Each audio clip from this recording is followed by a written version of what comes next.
When it comes to injuries and suspensions, the bye week may have not been so nice to the Colorado Buffaloes.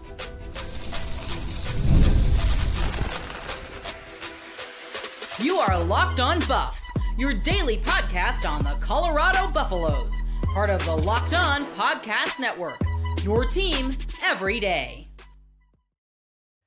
Welcome to Locked On Buffs. I'm your host, Kevin Borba. Today's episode is brought to you by FanDuel. Right now, new customers can bet just $5. And if your bet wins, you'll get $300 in bonus bets to use across the app. Download the app today. We're also brought to you by the Locked On Podcast Network, your team every day for free and available wherever you get your podcasts. So do me a favor, hit that like button, hit that subscribe button, and hit that follow button so we can continue to have some fun.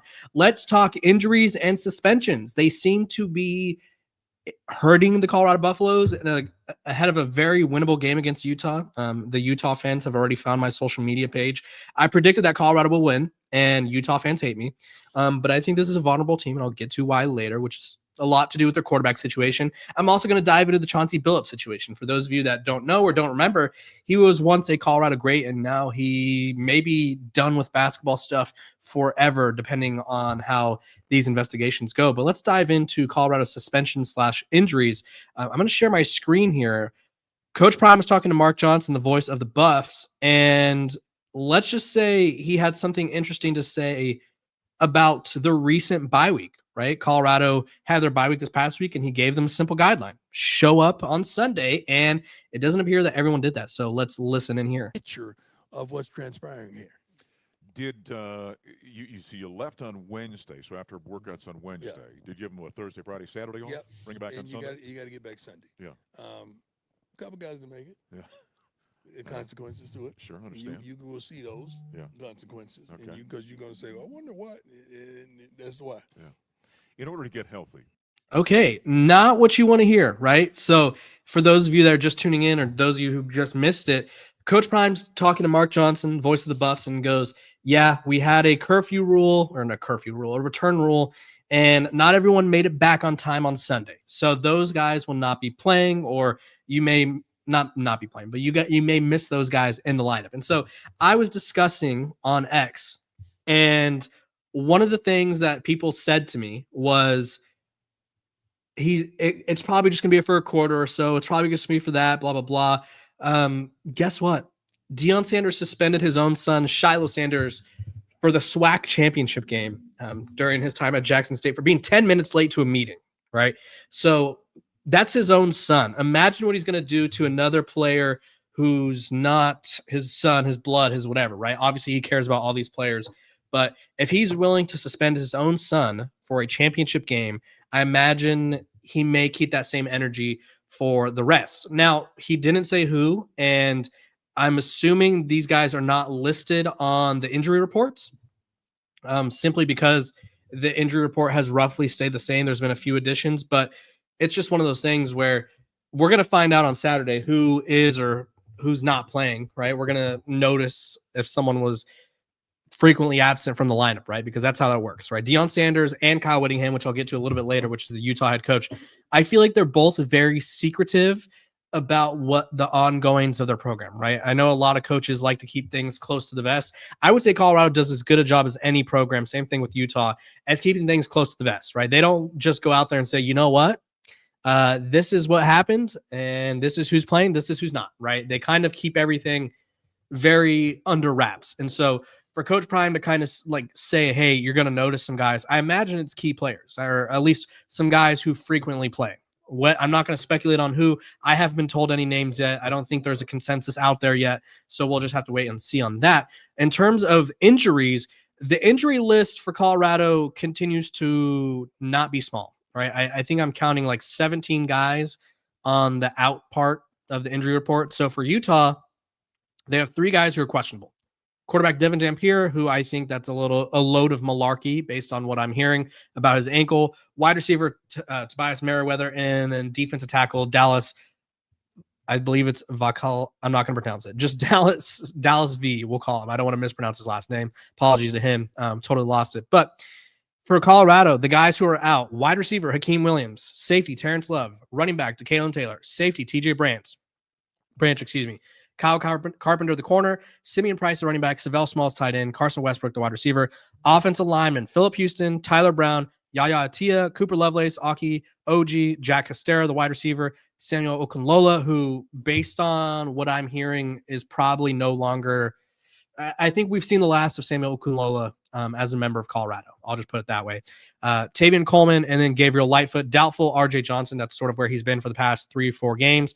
And then questionable Nikhil Webb-Walker, Anquin Barnes, Tafik Bayard, probable Tion Parks, Carter Stottmeyer, Braden Keith, Reginald Hughes, Amari McNeil, Brandon Davis-Swain. So I look at this list, right, and the ones that really stand out to me are the running backs. I'm very disappointed that we may not be seeing Simeon Price again.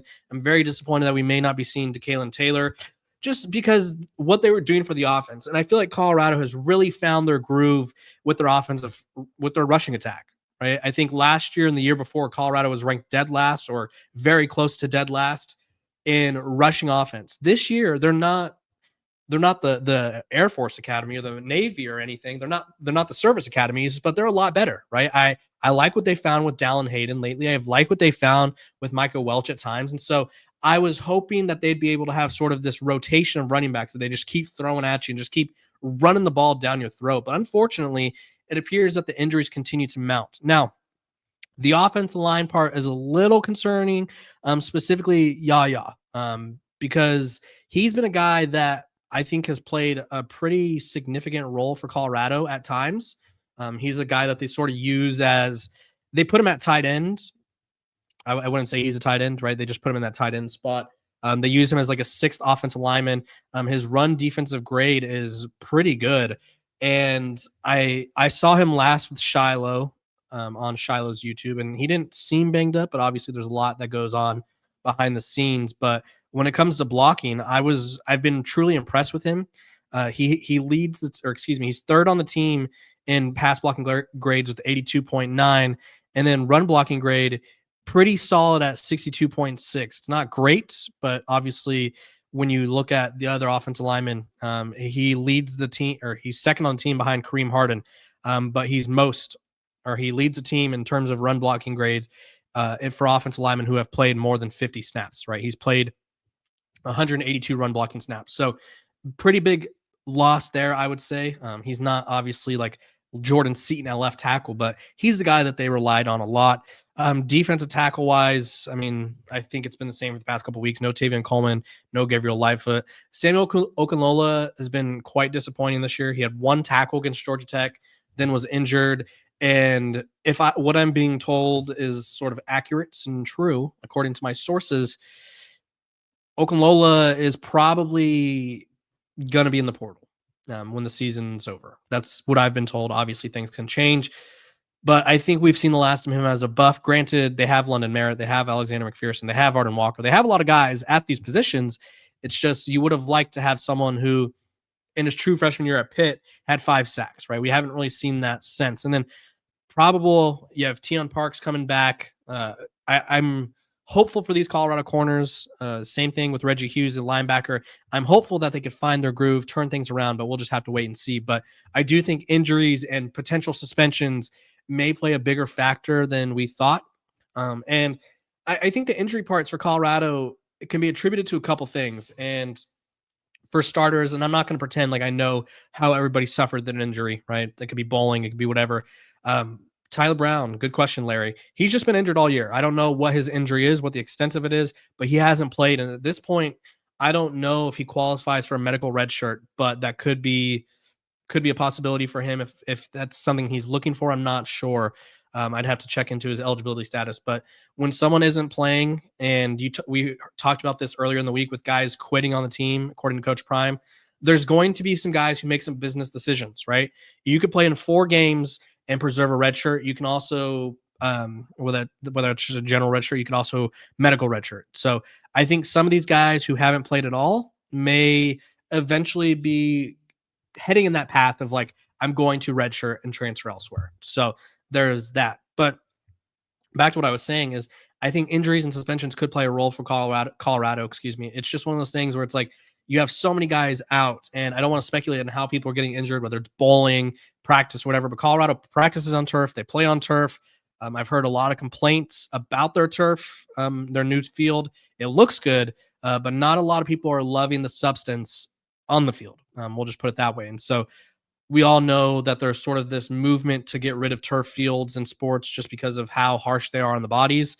We'll see if that has anything to do with the injuries. If people come out and be like, yeah, turf is killing me. So we'll just have to wait and see. When we come back, I'm going to tell you everything you need to know about Utah's quarterback situation, why I think Kyle Whittingham is playing a lot of games, and what to expect from either Dampier or the backup. But first, a quick break. This episode of Locked on Buffs is brought to you by our sponsors over at Quo. One of the tools that helps make a huge difference for business owners is Quo, formerly OpenPhone. It's the same great business phone system you've heard me talk about before, just with a new name. And here's why it matters. Every missed call is money left on the table. When every customer conversation counts, you need a phone system that keeps you connected 24/7. Quo is the #1 business phone system that streamlines customer communications. It works right through an app on your phone or your computer, so no more carrying two phones or relying on landlines. Their built-in AI agent is a game changer. It can answer calls after hours, capture leads, and keep business moving forward when you're off the clock. So see why over 90,000 businesses trust Quo, formerly OpenPhone. Get started free and get 20% off your first 6 months at quo.com/lockedoncollege. It's QUO.com/lockedoncollege. You can even keep your existing phone number for free. Quo, no missed calls, no miss customers.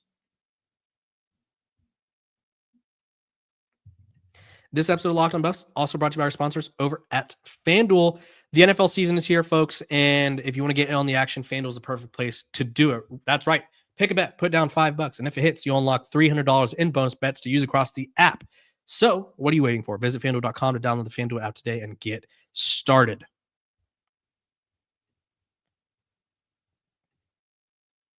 Welcome back to Locked on Buffs. Appreciate you guys for tuning in. Make me your first listen of the day. We're free and available wherever you get your podcast. Make sure to like, subscribe, and follow. Apologize for the late episode. Have some internet connectivity issues again. The perks and not so perks of getting a home. You have to deal with random stuff like this. So glad we're back. I'm glad to see all of you in the comment section. Shout out to Larry. Shout out to Brian. Appreciate you guys for tuning in. Let's dive into the quarterback situation. So Utah's injury report, I talked about it a little bit earlier. Devin Dampier is listed as questionable. If I had to be honest, Kyle Whittingham is about as unfaithful to an injury report as an Instagram model is to her boyfriend. If I'm being completely honest, he is a guy who all of last year pretty much knew that Cam Rising's career was probably done. And yet he kept up the charade of like, oh, he's going to come back. Oh, he's just going to play. We're just waiting on a doctor. And then all of a sudden it's like, yeah, he's done forever. And it's like, okay, we didn't know that. So Kyle Whittingham, and he does this frequently. Like Utah has a handful of players that are out for the season that are not listed on their injury report. So Utah does not take the injury report seriously at all. And so when I see Devin Dampier on the injury report, I'm a little skeptical, right? He mentioned him after the game last week too, which is also interesting because obviously Utah, I mean, they didn't have the week they would have liked. But it's just one of those things where for someone who is as secretive as Kyle Whittingham to mention David Dampier, I imagine the injury is more serious than we expect, right? He's dealing with an ankle injury. They lost to BYU. Devin Dampier looked pretty rough in the second half of that game.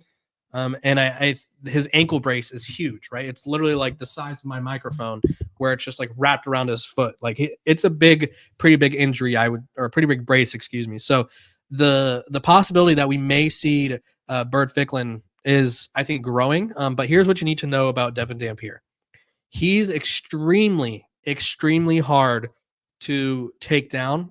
He's completing almost 4% of his passes when he's blitzed. And he has 6 touchdowns when blitzed through the air, right? And 10 touchdowns when kept clean, right? So he's very good under pressure, very good. He's very good when teams bring the blitz, and Colorado hasn't always been successful in bringing blitzes, and he's very good when they keep the pocket clean. Shocker. I feel like most quarterbacks are. That being said, he lives in the intermediate game, right? He's only completed 5 passes beyond 20-plus yards, right? He's not a big weapon when you throw the ball downfield. That's just not his game. He's someone who likes to work in that intermediate game when he's throwing the ball 10 to 19 yards. He's completed 64% of his passes. He's completing 85.4% of his passes on passes that are 0 to 9 yards. He's got 11 touchdowns from 0 to 19 yards and 1 pick.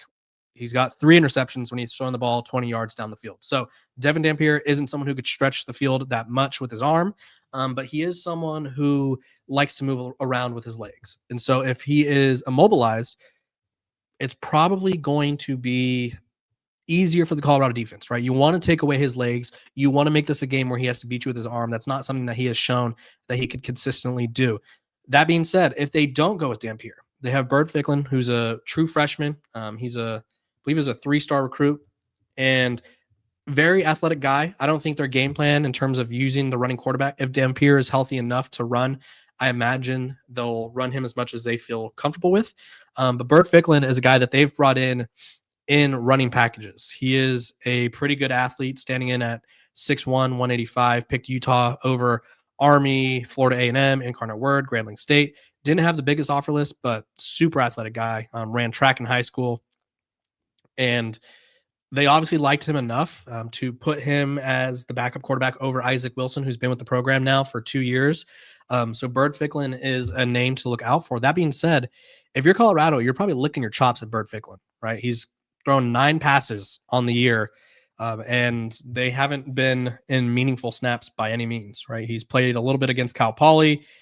He's played a little bit against UCLA. Like, if you look at his game log, he has 138 yards for 1 touchdown.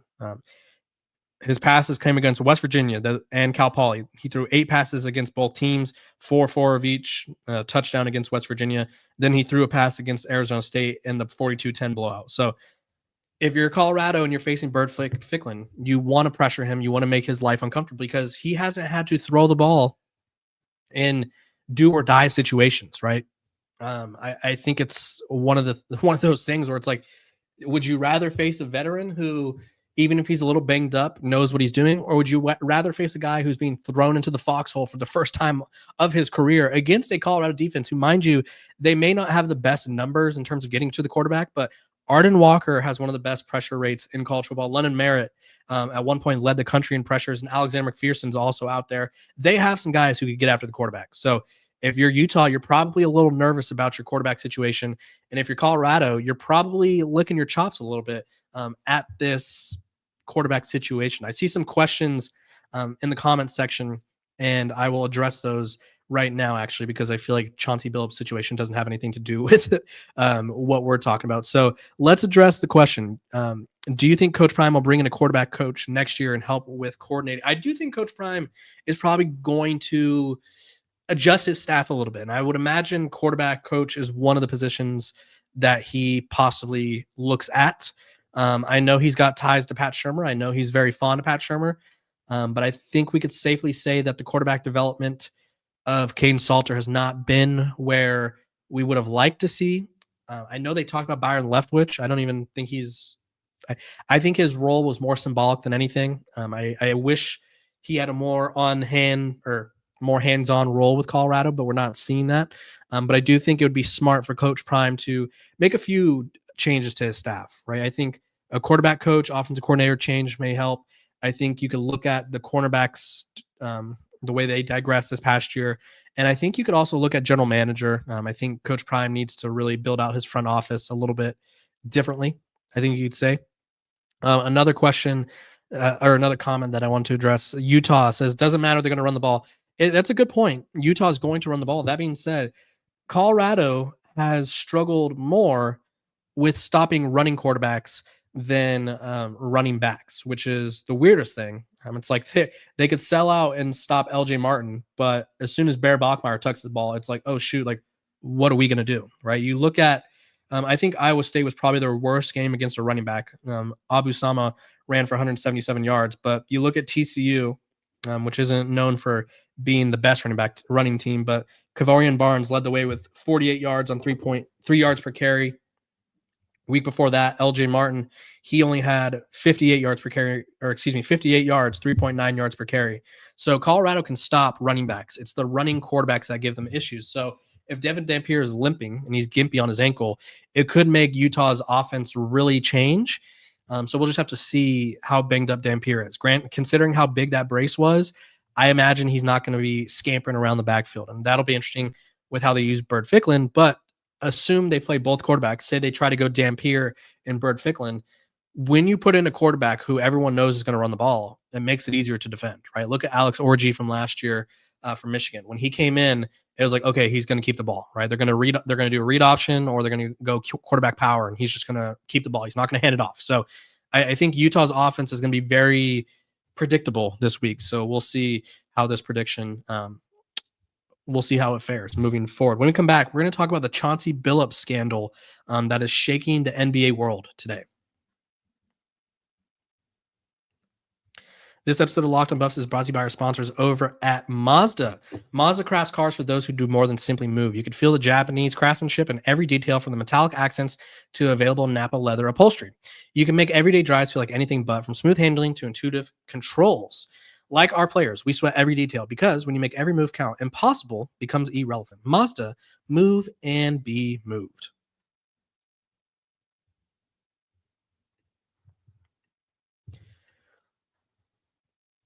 Welcome back to Locked on Buffs. Appreciate you guys for tuning in, making me your first listen of the day. We are free and available wherever you get your podcasts. Make sure to like, subscribe, follow. That way we can keep having fun covering all things Colorado. Let's talk about a Colorado legend who finds himself in hot water. Chauncey Billups, NBA champion, Pro Basketball Hall of Fame selection, one of the more iconic players of my childhood, I would say. I remember him fondly. I know he played for the Pistons, and that's where he did most of his damage. I remember him most on the Nuggets. I'm only 26, so that's probably why. But he was one of more than 30 people arrested by the FBI today, and as a part of a gambling scheme connected to I think it's Lucchese, Bonanno, Gambino, and Genovese, I believe, mafia families that were involved in rigging poker games. So Chauncey Billups was essentially used as the Trojan horse, where they'd be like, hey, we're bringing in Chauncey Billups, alleged. This is all alleged, by the way, pending all the court cases and all this. So all alleged. Chauncey Billups was allegedly used as the face of a poker game, where they'd be like, hey, Chauncey Billups is hosting this poker game. Come through, come play. It was at LA, Miami, all these places. And come to find out, they were scamming the other players.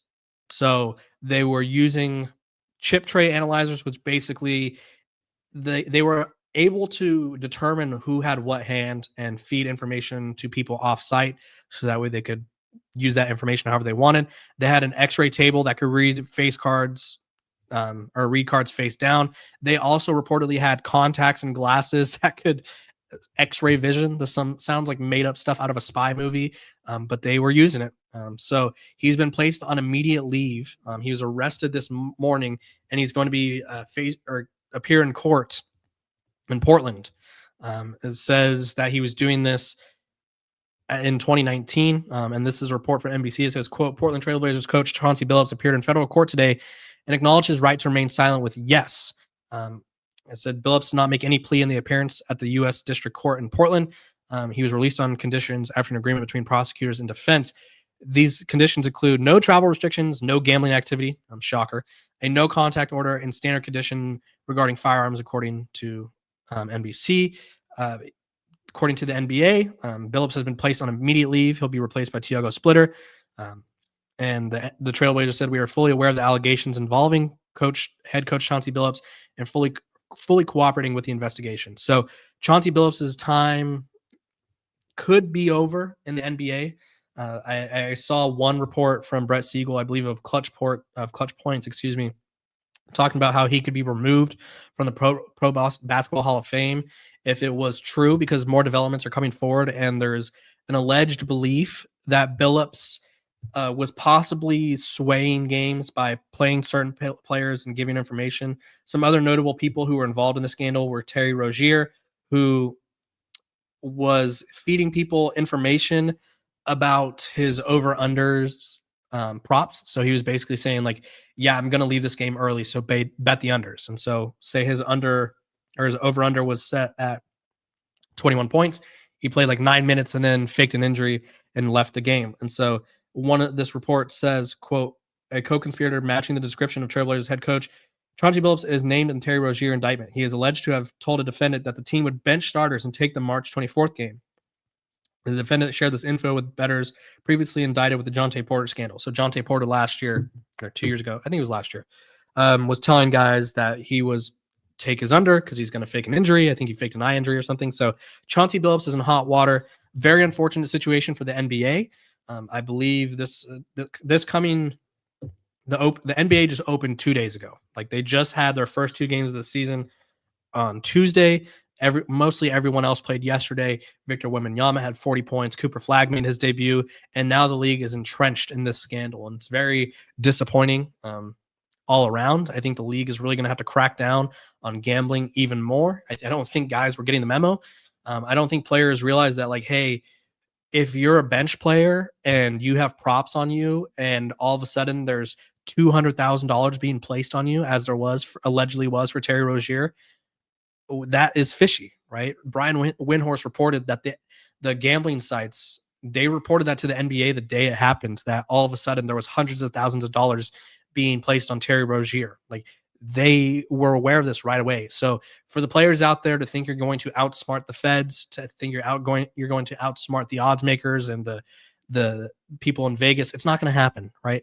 If this was the 80s, the 90s, maybe, but we have so much technology, so much prevention for this stuff. It's very disappointing to see that people, one, are compromising the integrity of the sport, but two, are that stupid to think that they're going to get one over on the NBA, the government, the FBI, and all that. So Chauncey Billups in hot water. We'll see how this case unfolds, and I'll keep you guys updated every step of the way. Appreciate all of you for tuning in, making me your first listen of the day. We're free and available wherever you get your podcasts. Make sure to like, subscribe, and follow. Appreciate you guys, and I will see you tomorrow as I give you my final prediction for the Utah-Colorado game.